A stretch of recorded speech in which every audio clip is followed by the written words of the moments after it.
si la liberté vous écoute. Hey! Motivé, motivé, il faut rester motivé. Motivé, motivé, il faut se motiver. Motivé, motivé, soyons motivés. Motivé, motivé, motivé, motivé. Ici, chacun sait ce qu'il veut, ce qu'il fait quand il... Bonjour et bienvenue à notre deuxième vidéo de formation de Communauté d'Abondance. En fait, cette vidéo-ci, c'est la deuxième partie sur notre formation sur le bouturage. Donc, si ce n'est pas encore fait, je t'invite fortement à aller voir la première partie qui est beaucoup plus théorique, tandis que celle-ci, elle est beaucoup plus pratique.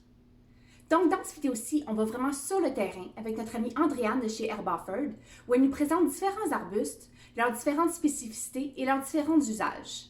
Voici une liste des arbustes qu'on va voir durant cette vidéo.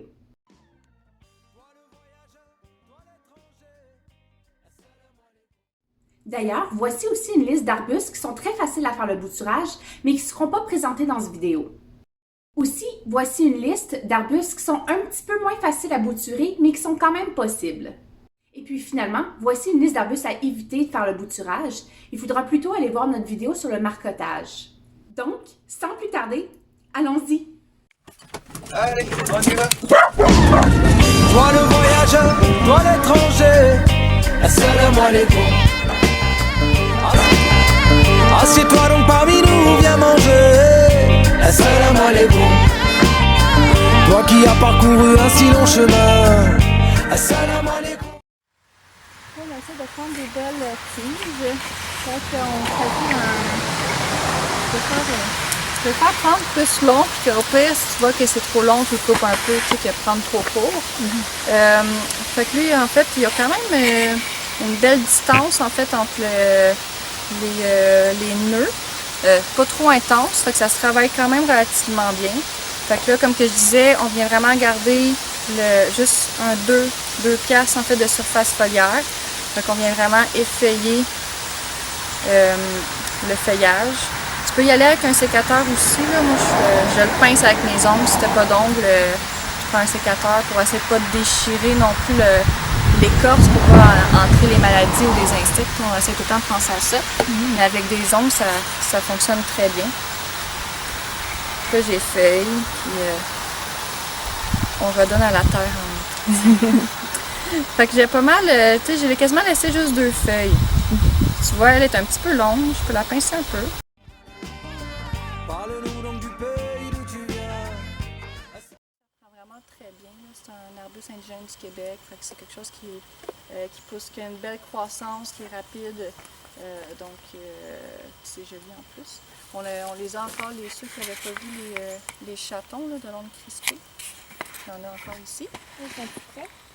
Non, moi j'attends vraiment que ça gèle complètement. Vraiment en plein hiver, là, genre en février.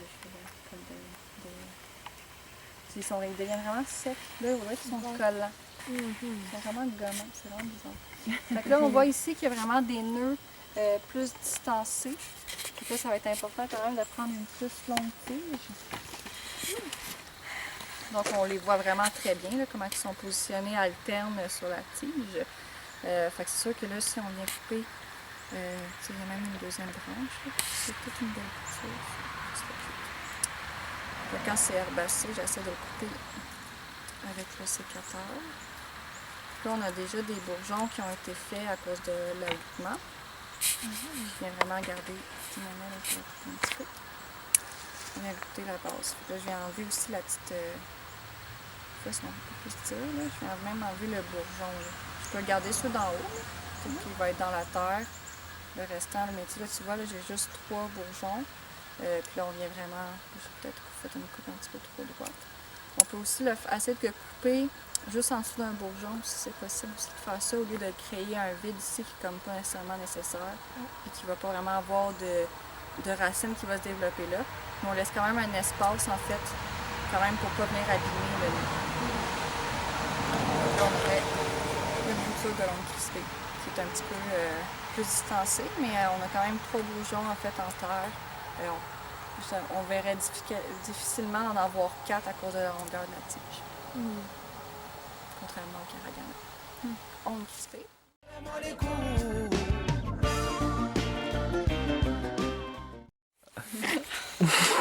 on a le... Hey, je vais faire des grimaces sans plus d'enfants.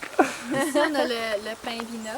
Lui, c'est un arbre à peu près de 4 ans. Fait que c'est quand même une belle... J'ai tendance tout le temps à faire un peu des tiges un peu tout croche sur le pin-vina. J'essaie de les tailler pour qu'ils prennent une meilleure forme d'arbuste. Donc, c'est un viorne. Donc, le viorne trilobé. On a aussi le Cassinoides, qui est aussi un autre qui fait des petits becs. Donc, ici, on voit les becs. On le trouve à l'état sauvage aussi. Oui, ben, en fait, ça remplace la gélatine, la pectine, toute cette affaire-là pour faire la confiture. Donc, il faut vraiment attendre qu'il y ait des premières gelées avant de les récolter. C'est là qui est plus riche en pectine. Mais souvent, les oiseaux aiment beaucoup ça aussi. Donc là, vous voyez vraiment que l'entre-nœud, là, il est vraiment énorme. Là. On a vraiment une grosse distance, même avec les jeunes pousses, c'est vraiment plus, encore plus que l'ongle crispé. On va le voir aussi dans le sureau. Souvent, que je trouve que quand ils sont des feuilles opposées, tu as tendance justement à avoir un plus écart entre nous, vu que ça prend plus de place la feuille. Donc là, il va vraiment falloir qu'on prenne, tu vois déjà que même si elle est jeune, ici c'est déjà ultra ligneux, c'est déjà ultra épais. Donc c'est vraiment pas évident de trouver une branche qui est comme dite parfaite. Là. Ouais, elle serait quand même pas si pire. Mais c'est ça, elle est vraiment une drôle de croissance. Si j'avais des infectés ou si j'avais pas des infectés. Des fois, les branches en bois aussi sont plus petites. Donc, c'est comme ça, je trouve ça un petit peu trop gros. Ça ici, j'en ai dans le fond, ça c'est du Cassinoides. Non, c'est du Fidelelphus. Là, dans le fond, j'en ai un autre un peu plus loin. J'en vais là comme ça. Ouais, il est un peu plus frais. Fait que ça serait plus une belle branche, je trouve. L'entre-nœud est encore gros, mais on dirait que tu as quand même plus de bourgeons. Mais une affaire qui est le fun quand c'est opposé comme ça, c'est que tu as des nœuds de chaque côté aussi, à la place que l'autre qui était 1, 1, 1. Tu en as 2, 4, 6. C'est quand même, tu as plus de chances à avoir une réaction au niveau des racines. Encore une fois, j'ai feuille. J'enlève les bourgeons.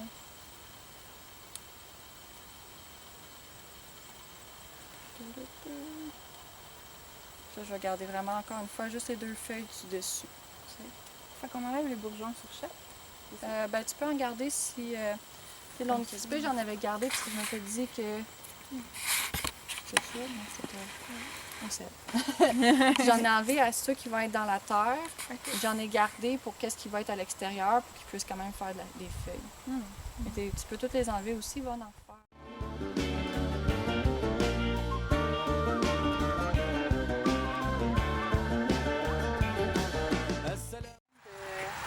Décor de nœud qui est quand même relativement intense, qui a vraiment une grosse feuille aussi. Ça aussi, on essaie d'avoir. Et on voit que moindrement qu'on se rapproche en fait du méristème apical, ils sont vraiment beaucoup plus proches. Fait que si tu vois fait qu'on va faire la même affaire avec la ronce odorante. Qu'est-ce qu'on fait avec la ronce odorante?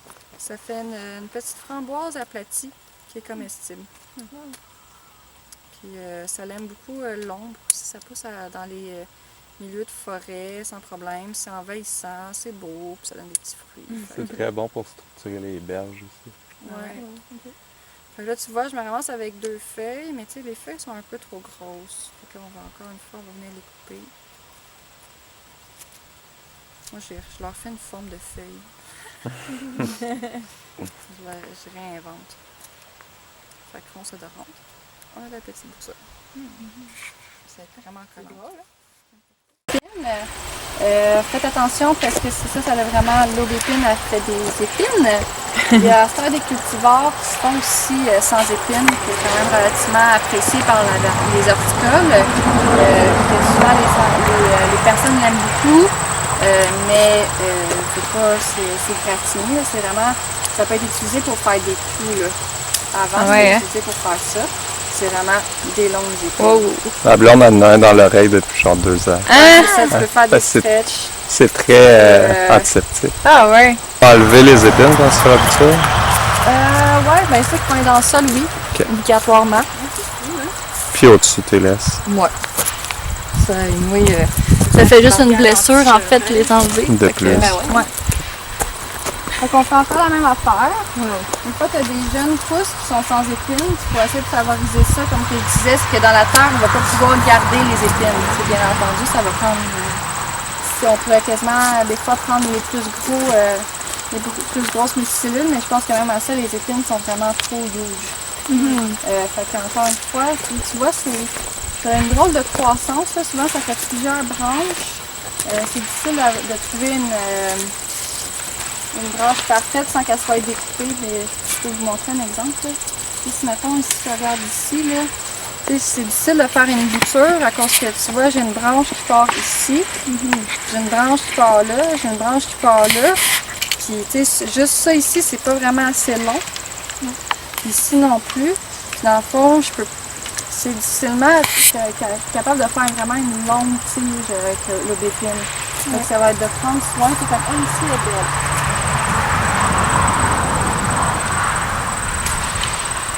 Ici, c'est vraiment une ligne continue. Fait que là, ça, c'est une belle bouture. C'est tout des méristèmes apicales. C'est juste que dans le fond, dans un arbre, c'est tout le temps celui qui est en haut qui est le plus fort, logiquement. Mais en fait, si tu prends chaque branche a un méristème apical. Puis ils ont des méristèmes secondaires.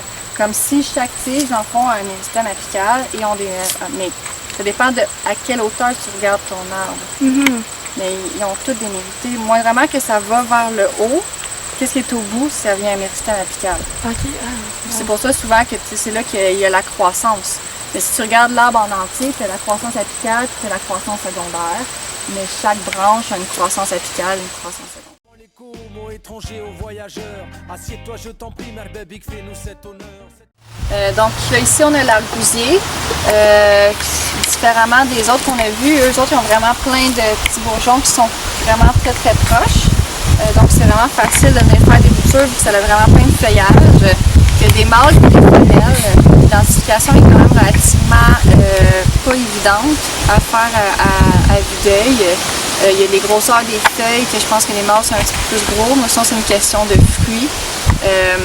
Donc il faut vraiment avoir les deux espèces encore une fois sur son terrain pour avoir une pollinisation croisée. Fait que ça a un beau petit feuillage. Je fais aussi de la multiplication en fait avec des drageons. Donc c'est un petit peu envahissant. Fait que des fois ça fait plein de bébés. Fait que ça aussi, des fois je viens les multiplier en coupant les bébés et en les mettant ailleurs. Donc c'est une plante qui se multiplie vraiment très bien. Puis on peut voir vraiment que les bourgeons là, sont comme un à côté de l'autre. C'est contrairement aux autres plantes qu'on a vues. C'est pas deux espèces, c'est un mâle et une femelle. Cool. Fait que ça, on n'est pas obligé de prendre tant une grosse longueur non plus. On veut quand même faciliter la chance. Le feuillage est petit, fait qu'on peut en garder plus aussi. Tu sais, ça va pas être trop pire si on garde juste ça ici. La croissance est rapide ou non? Elle est rapide. Ouais. C'est juste la femelle qui fait des fruits? Oui.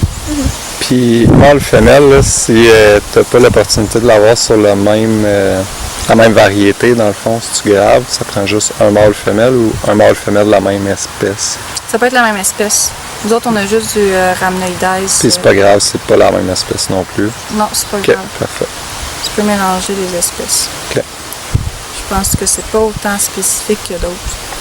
À notre grande joie. Fait que l'argousier.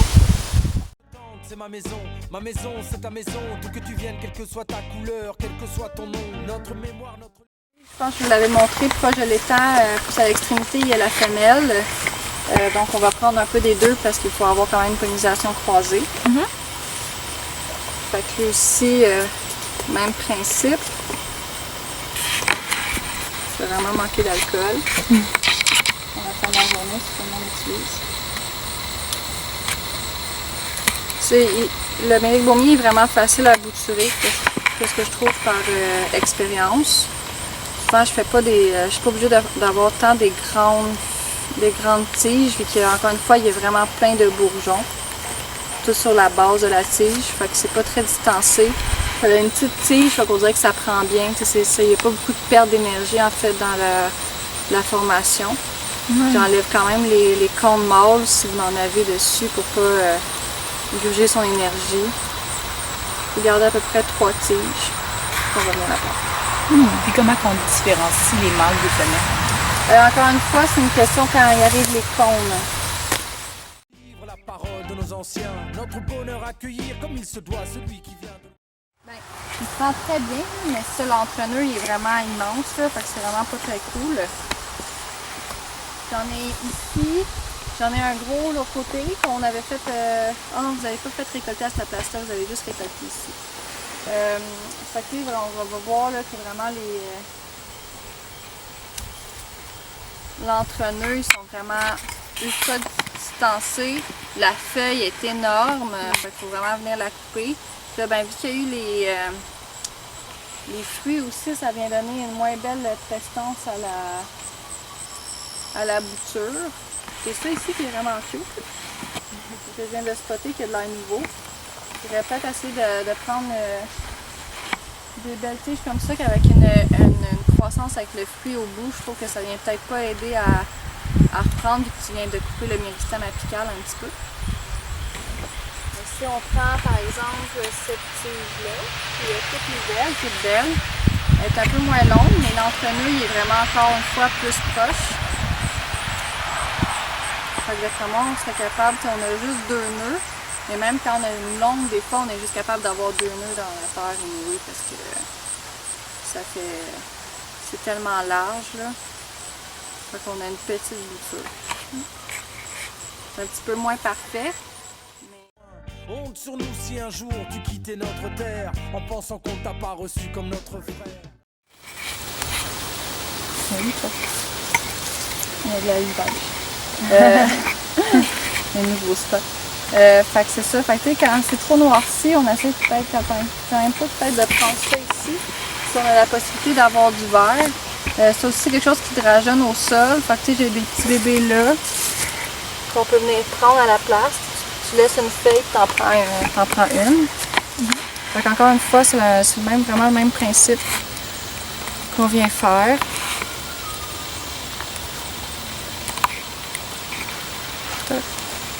Puis la compagnie, tu l'utilises pour quoi, toi? Pour notre épice le cavard. Cool. On la fait sécher puis on la broie.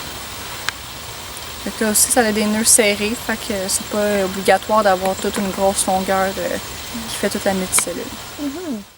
Toi le voyageur, toi l'étranger, assalamu alaikum. On a l'aronia, qui est aussi un arbuste indigène que tu trouves en forêt. Il nous aide, il a déjà perdu pas mal de feuilles.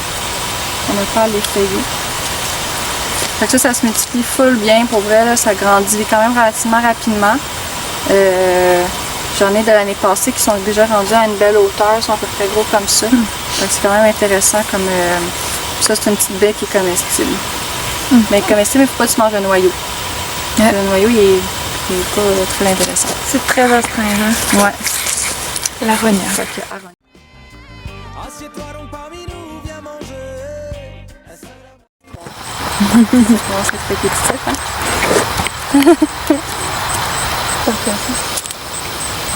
Puis noisetier, tu disais que ça prenait 4, Ouais, 2 espèces différentes. 2 espèces différentes et 4, dans le fond, 4 plants de chaque. Fait qu'un mâle, un femelle de chaque, fait que 8 plantes. Je pense pas que ça fonctionne avec les mâles, femelles et noisettes. Ok. Je pense que c'est vraiment une question de pollinisation croisée entre 2 espèces. Toi qui as parcouru un si long chemin. Une fois qu'on a récolté toutes nos boutures qu'on a nécessaires, on a fait l'eau de saule. Donc, comme que je parlais, c'est vraiment de venir couper des branches de saule, venir les couper en petits morceaux. On va pouvoir le filtrer aussi. Là, présentement, il n'est pas filtré, mais pour faire un arrosage aussi par la suite avec l'eau de saule pour venir stimuler l'enracinement. Moi, souvent, qu'est-ce que je fais? Je fais vraiment juste tremper en fait la branche complètement dans l'eau de saule. Comme ça, je me dis que dans le fond, tous les nœuds en fait ont eu un petit peu de produits aidants. Et on vient vraiment juste la déposer en fait dans la terre, que là est un petit peu trop compact, je pense. Puis ton arrosage, 2-3 fois quand il y a besoin d'eau au début. Ouais, c'est ça. C'est vraiment garder un terreau humide, mais pas détrempé. Puis, dans le fond, c'est sûr que là, vu qu'il fait plus frais, tu as besoin de beaucoup moins d'arrosage. Mais par rapport au sol, je parle combien de temps tu vas y en mettre? Moi, j'en fais dans la première semaine, je te dirais. Là. Okay. Je peux faire peut-être une deuxième chaudière. Souvent, je la dilue avec un petit peu d'eau. Je prends vraiment comme comment on appelle ça? Là? Un pulvérisateur. Pulvérisateur. Puis là, je fais comme 50-50 au sol avec de l'eau. Puis là, je viens arroser. Si je pense, plus que t'en fais, en fait, plus que c'est mieux là, dans ma tête. Là. Mais tu sais, moi, souvent, j'en fais juste la première semaine. Il y a même des années que j'ai vraiment trempé ma bouture dans l'eau. Puis j'ai juste arrosé normalement par la suite. Là. Puis là-dessus, ça varie de chaque personne, comment que tu veux donner de l'attention. Des fois, t'as pas le temps, des fois, c'est pas le temps. J'ai aimé ce que tu as fait aussi avec ton doigt. Là. Moi, je sais parce que c'est toi qui me l'as appris. Là. Tu as tapé la terre autour. Ouais, de tout le temps bien taper. Quand tu viens planter, pour être sûr que tout est bien stable, bien fixe.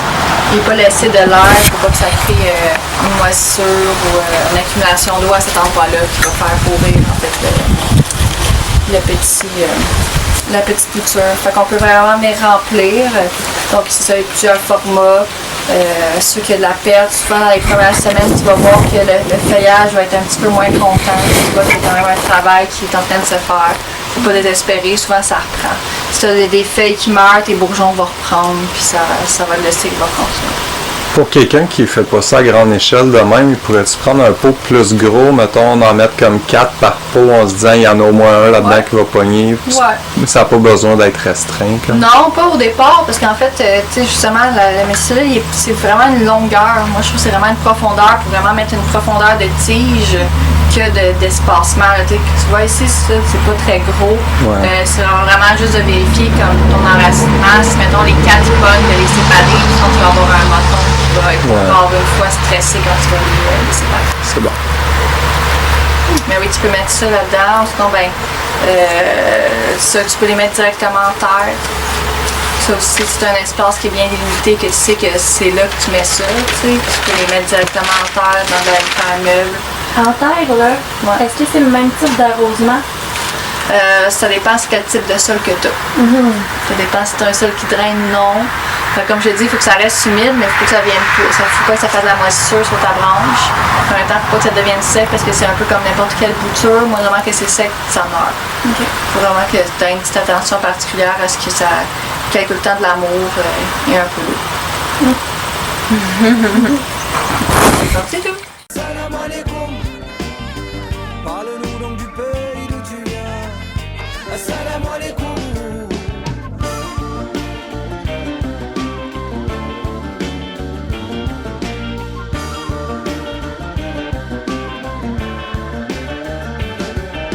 Si vaste est le désert, si courte notre vie, l'homme se croit maître de l'univers. Et si on se voit tout petit, grain de sable, emporté par le vent, nous ne sommes que poussière. Regarde le ciel.